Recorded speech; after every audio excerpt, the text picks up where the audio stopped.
Eu cumprimento os irmãos com a paz do nosso Senhor Jesus Cristo, amém? Glória a Deus, aleluia, por mais um dia nós estarmos aqui no nosso propósito, buscando a sabedoria de Deus, amém? Quantas coisas o Senhor tem nos ensinado, né, através do livro de Provérbios, quantos ensinamentos, quanta riqueza o Senhor tem para nós aqui nessa palavra. Nós estamos lendo todos os dias um capítulo, né? Você está lendo? Você está meditando? Nós não podemos esquecer que para nós buscarmos a sabedoria de Deus, nós precisamos esforçar. Não é apenas algo que a gente vai fazer só lendo. Nós vamos ter que pesquisar, vamos ter que meditar, vamos ter que procurar, né? Nós fizemos uma colocação aqui no início da leitura do que significa a palavra buscando. Então é algo que nós precisamos, é, não é algo que nós vamos obter somente na leitura do livro de Provérbios. Nós precisamos ir mais além. O Senhor quer nos levar a lugares mais profundos. Isso aqui é apenas o início, né? Nós entrarmos no rio ali, molhar os pés, e nós temos que mergulhar nesse rio para adquirirmos essa sabedoria que vem do Senhor. Tem que gerar em nós o desejo de buscar mais e mais do Senhor. Então vamos orar pedindo ao Senhor esse desejo, pedindo para o Senhor vir nos despertar acerca desse sentimento, para que nós possamos buscar mais o Senhor. Amém? Senhor, meu Deus e meu Pai Todo-Poderoso, Pai querido, Pai amado, mais uma vez nós nos colocamos na Sua presença. Pai, em nome do Senhor Jesus Cristo, nós estamos aqui, Pai, não apenas para ler, Senhor, a Sua palavra, mas para, meu Deus, alimentar o nosso espírito dela, Pai, porque nós entendemos que a Sua palavra é alimento para o nosso espírito, é lâmpada para os nossos pés, é luz para os nossos caminhos. A sua palavra, Pai, ela é mais afiada do que a espada de dois gumes, ela penetra nossa alma, ela faz divisão, Pai, entre o nosso corpo, alma e espírito.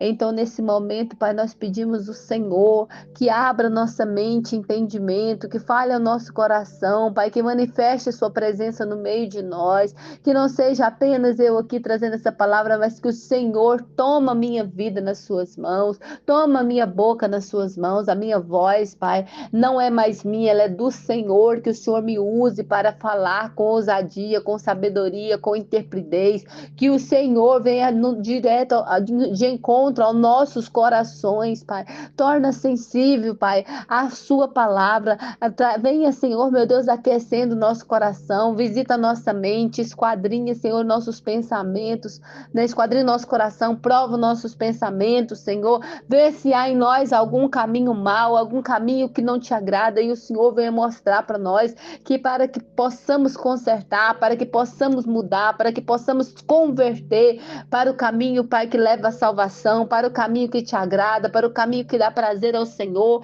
que possamos ser sábios, não sermos aqui insensato, como nós temos lido todos os dias, mas que procuramos seguir o exemplo daqueles que são sábios, daquilo que o Senhor está falando aqui para nós. O Senhor tem dado conselho para nós como pai, dá um conselho para o seu filho. Então que nós possamos ser filhos tementes e obedientes ao Senhor, Pai, para que a sua palavra, Pai, em nome de Jesus, não fique apenas aqui na leitura, mas que nós possamos colocá-la em prática, em nome de Jesus. Amém? Glória a Deus, aleluia. Hoje é dia 15, né? Nós estaremos lendo o capítulo 15 de Provérbios. Louvado seja o nome do Senhor. Diz assim: a resposta branda desvia o furor, mas a palavra dura suscita a ira. A língua dos sábios adorna o conhecimento, mas a boca dos insensatos derrama a estultícia. Os olhos do Senhor estão em todo o lugar, contemplando os maus e os bons. A língua serena é a árvore de vida, mas a perversa quebranta o espírito. O insensato despreza a instrução de seu pai, mas o que atende onde a repreensão consegue a sabedoria. Na casa do justo há grande tesouro, mas na renda dos perversos há perturbação. A língua dos sábios derrama o conhecimento, mas o coração dos insensatos não procede assim. O sacrifício dos perversos é abominável ao Senhor, mas a oração dos retos é o seu contentamento. O caminho do perverso é abominação ao Senhor, mas este ama o que segue a justiça. Disciplina rigorosa há para os que deixam a vereda, e o que odeia a repreensão morrerá. O além e o abismo estão descobertos perante o Senhor, quanto mais o coração dos filhos dos homens. O escarnecedor não ama aquele que o repreende, nem se chegará para os sábios. O coração alegre aformoseia o rosto, mas com tristeza do coração o espírito se abate. O coração do sábio procura o conhecimento, mas a boca dos insensatos se apacenta de estultícia. Todos os dias do aflito são maus, mas a alegria do coração é banquete contínuo. Melhor é o pouco, havendo o temor do Senhor, do que o grande tesouro onde há inquietação. Melhor é o prato de hortaliça onde há amor, do que o boi cevado e com ele o ódio. O homem iracundo suscita contendas, mas o longâmino apazigua a luta. O caminho do preguiçoso é como que cercado de espinho, mas a vereda dos retos é plana. O filho sábio alegra seu pai, mas o homem sensato despreza sua mãe. A estultícia é a alegria para o que carece de entendimento, mas o homem sábio anda retamente. Onde não há conselho, fracassa os projetos, mas com muitos conselheiros há bom êxito. O homem se alegra em dar resposta adequada, e a palavra a seu tempo quão boa é. Para o sábio há o caminho da vida, que o leva para cima, a fim de evitar o inferno embaixo. O Senhor deita por terra a casa dos soberbos, contudo mantém a herança da viúva. Abomináveis são para o Senhor os desígnios do mal, mas as palavras bondosas lhe são aprazíveis.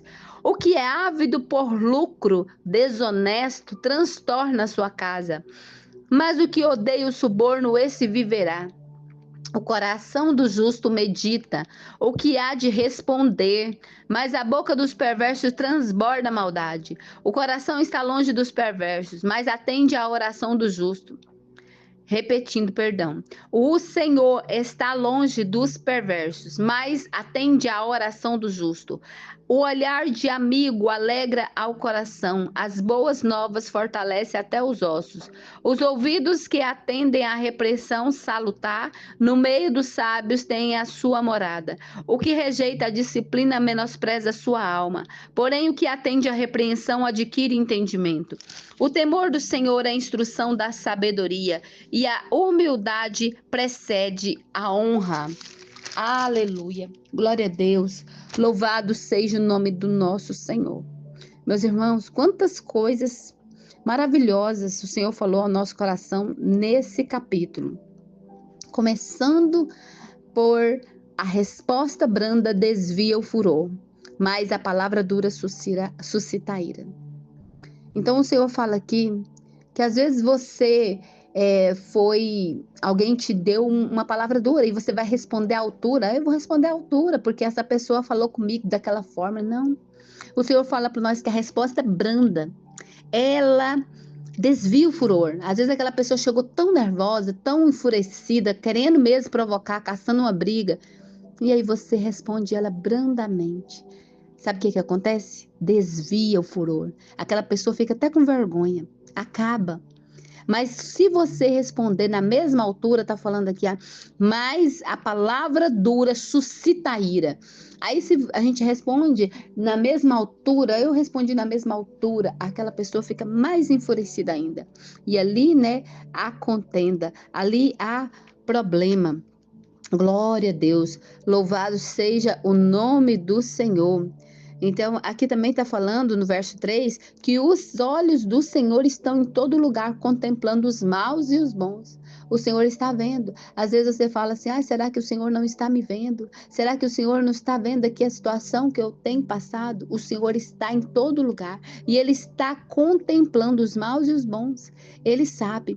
Se às vezes tem acontecido alguns problemas, alguma situação difícil na sua vida, na minha vida, a palavra do Senhor diz que todas as coisas cooperam para o bem daqueles que amam a Deus. Todas as coisas, até as coisas ruins que nós passamos, até as dificuldades que nós passamos, ela colabora para o nosso bem. O Senhor tem propósito em tudo. Então precisamos glorificar o Senhor em todo o tempo, né? Nas dificuldades, nas facilidades, em todo o tempo. Amém? Glória a Deus, aleluia. No verso 6, eu marquei também, verso 6 diz assim: na casa do justo há grande tesouro, mas na renda dos perversos há perturbação. Aleluia, glória a Deus. E o verso 7, a língua do sábio derrama o conhecimento, mas o coração dos insensatos não procede assim. Então, a casa do justo, ela há um grande tesouro. Que tesouro é esse? A paz do Senhor que excede todo entendimento. É o melhor tesouro que nós podemos ter. Às vezes a gente vai querer riqueza, procurando coisas que é material, mas aquilo que mais é precioso é onde a gente tem tranquilidade, aonde a gente tem paz. Esse é o melhor lugar para nós estarmos. No verso de número 13, fala assim: o coração alegre aformoseia o rosto, mas com a tristeza do coração, o espírito se abate. Não é verdade? Quando a gente está feliz, nosso coração está feliz, alegre, até o nosso rosto fica bonito. Mas se a gente está triste, o nosso rosto ele transparece. Então a alegria do Senhor, ela é a nossa força, a alegria do Senhor. Deus, ele é bom em todo o tempo. Nós precisamos encher da alegria do Senhor. Alegria, aleluia, que vem de Deus. Vamos buscar essa alegria, busca no Senhor. O verso de número 16 fala assim, ó, melhor é o pouco, havendo o temor do Senhor, do que grande tesouro onde há inquietação. Foi o que eu disse, né? Sobre a paz. Melhor é o pouco. Às vezes a gente quer querendo muita coisa e o que nós devemos ansiar mesmo é a presença do Senhor. O verso 17 também completa: melhor é o prato de hortaliça onde há amor do que o boi cevado onde há ódio, né? Então, é, a Bíblia diz que nós não devemos invejar os iníquos que prosperam, né? Temos que ter pena deles, porque hoje eles podem estar bem, mas qual será o futuro deles? Qual será o fim deles, né? Então, nós temos que desejar, ansiar pela presença do Senhor, pelas coisas de Deus, que é a melhor coisa que nós podemos fazer e desejar. O homem, no verso de número 18, o homem iracundo suscita contendas, mas o longâmino apazigua a luta. Então, como o capítulo de número 1 falou sobre a palavra dura, né? Aqui está falando sobre o homem iracundo, cheio de ira. Esse fica sempre, né, suscitando contenda, sempre tem briga, sempre tem divisão. Mas aquele que é longâmino, aquele que tem paciência, aquele que demora a se irar, aí fala assim, nossa, aquela pessoa parece que eu mesmo já muitas pessoas me disseram assim, parece que você tem sangue de barata, que você não fala nada. Às vezes não vale a pena, irmãos, não vale a pena. A palavra do Senhor diz que o Senhor é o nosso juiz justo, Ele que julga a nossa causa. Então coloca na mão do Senhor, porque Deus, Ele é juiz justo, Ele vai julgar nossas causas. Não adianta nós querer vencer com a força do nosso braço, amém? Verso de número 22 diz assim: onde não há conselho, fracassa os projetos, mas com os muitos conselheiros há bom êxito. Nós já falamos sobre isso aqui, né? Os reis, eles têm muitos conselheiros ali, né? E nós também temos que ter os nossos conselheiros, pessoas de confiança, homens, mulheres de Deus, para nós tomarmos conselhos com eles, né? Saber se realmente, quando nós formos fazer um projeto, alguma coisa, se realmente, será que a gente faz? Será que a gente compra esse imóvel? Será que a gente compra esse carro? Será que a gente faz isso? Buscar conselho, mas de pessoas da nossa confiança. O rei só colocava conselheiro ali da extrema confiança dele. E nós temos que tomar conselho primeiramente com Deus. Que às vezes nós queremos pedir conselho para todo mundo e não pedimos com Deus. E aí depois a gente às vezes dá errado, e aí? Né? Então temos que falar com o Senhor primeiro, né? Fala com o Pai. Aleluia. E o verso 33: o temor do Senhor é a instrução da sabedoria, e a humildade precede a honra. Temos que temer o Senhor. Sempre está falando que o temor do Senhor é o princípio da sabedoria, né? Então, se nós tememos a Deus, nós vamos querer andar conforme a sua vontade. Isso é nós já agirmos com sabedoria. Esse capítulo tem 33 versículos e todos são muito importantes, né? Mas eu falei sobre alguns aqui que eu achei mais importante, que o Espírito Santo de Deus continua falando e ministrando no coração de cada um de nós. Amém? Pai querido, Pai amado, obrigado pela leitura. Obrigada, Senhor, meu Deus, por falar conosco através da sua palavra. Pai, que nós possamos meditar nessa palavra e que seu Espírito Santo continue falando conosco, Pai. Pai, que nós possamos, Senhor, meu Deus, tomar essa palavra para nós e colocá-la em prática, Senhor, no nosso dia a dia, no nosso modo de viver. Nos ajuda, Senhor, a sermos mais sábios. Nos ajuda, Senhor, meu Deus, a termos entendimento. Visita nossa mente, nosso intelecto, Pai. Que o Senhor venha fazer nós sermos capazes, Senhor, meu Deus, de melhorar como pessoa cada dia, Pai. Nos ajuda, Pai, em nome de Jesus. Sê conosco, Pai. Dai-nos um coração temente e obediente ao Senhor. Assim nós te oramos e agradecemos em nome de Jesus. Amém? Que a graça de nosso Senhor e Salvador Jesus Cristo, o grande amor de Deus, nosso Pai, a doce comunhão do Espírito Santo de Deus seja com cada um de nós, não só agora, mas para todo sempre. E todos digam amém. Ficam todos na paz do Senhor Jesus. Eu agradeço a oportunidade.